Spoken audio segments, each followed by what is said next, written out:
نحمده ونصلي ونسلم على رسوله الكريم اما بعد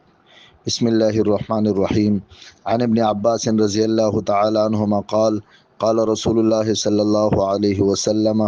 من أسخط الله في رضا الناس سخط الله عليه وأسخط عليه من أرزاه في سخطه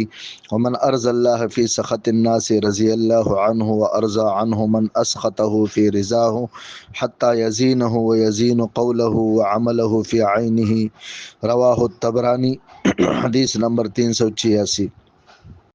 حضرت ابن عباس رضی اللہ تعالیٰ عنہما سے روایت ہے کہ رسول اللہ صلی اللہ علیہ وسلم نے ارشاد فرمایا کہ جو شخص لوگوں کو خوش کرنے کے لیے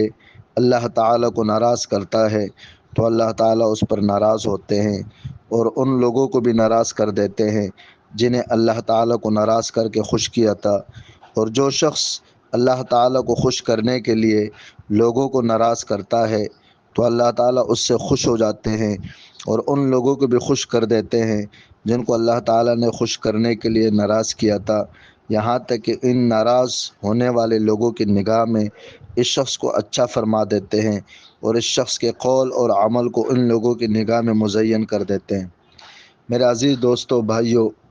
اللہ جل شانہ کو راضی کرنے کے لیے اگر ہم لوگوں کو ناراض بھی کر دیتے ہیں تو اللہ جل شانہ دلوں کا مالک ہے، سینوں کا مالک ہے، دماغوں کا مالک ہے،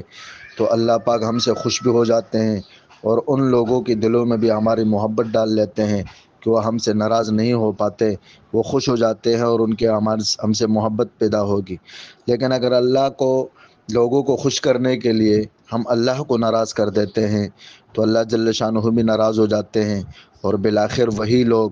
جن کو خوش کرنے کے لیے ہم نے اللہ کی نافرمانی کر کے اللہ کو ناراض کیا تھا وہ بھی ہمارے مخالف بن جاتے ہیں، اور یہ ہمارا مشاہدہ ہے، ہم دیکھتے ہیں۔ حدیث میں آتا ہے، آپ علیہ الصلاۃ والسلام ارشاد فرماتے ہیں، من اعان ظالما سلطہ اللہ علیہ، جس نے ظالم کی مدد کی وہ ظالم ایک نہ ایک وقت اس پہ مسلط ہو جاتا ہے، اللہ اس ظالم کو اس مددگار پہ مسلط فرما دیتے ہیں۔ تو لوگوں کو خوش کرنے کے لیے اللہ کو ناراض کرنا یہ نری جہالت ہے، بے وقوفی ہے۔ اس لیے ہمیں چاہیے کہ ہم اللہ کی خوشنودی، اللہ کے رضا کو مد نظر رکھتے ہوئے مخلوق کی پرواہ نہ کریں۔ مخلوق کے دل اور دماغ وہ اللہ کے قبضے قدرت میں ہیں۔ ہم اللہ کو خوش کریں گے اور لوگوں کی پرواہ نہیں کریں گے تو مخلوق خود بخود ہم سے راضی ہو جائے گی، اور اگر ہم لوگوں کو راضی کرنے کی کوشش کریں گے تو مخلوق کبھی راضی نہیں ہوگی، الٹا اپنے رب کو ہم اپنے آپ سے ناراض کر دیتے ہیں۔ اللہ ہم سب کو عمل کرنے کی توفیق عطا فرمائے۔